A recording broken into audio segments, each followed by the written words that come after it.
మనము ఆలోచించాల్సిన సమయం వచ్చింది. అందుకని ఇప్పుడు ఏమంటున్నాడు,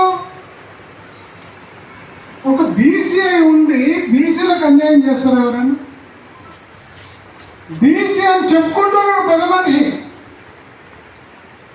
మీరు ఒక్కటి గ్రహించండి, బ్రాహ్మణ వాదులు ఎప్పుడు కూడా ముందు రారు. మన వెనుక ఉండి మనతోనే మన కన్నుని పొడిపిస్తారు. కాబట్టి మోడీ గారు బీసీ బీసీ బీసీ అని ఆయన ప్రైమ్ మినిస్టర్ చీఫ్ మినిస్టర్ ఉన్నప్పుడు ఆయన కులాన్ని బీసీలు చేస్తారు. బీసీ అని చెప్పుకుంటూ ఏం చేసిండు? బీసీలకు అన్యాయం చేస్తున్నాడు. ఎలా? బీసీ ఆయన ఉన్నాక ఆయన వచ్చిన తర్వాత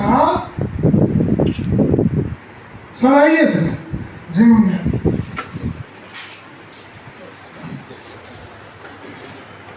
నేషనల్ ప్రెసిడెంట్ గారికి స్వాగతం, సుస్వాగతం.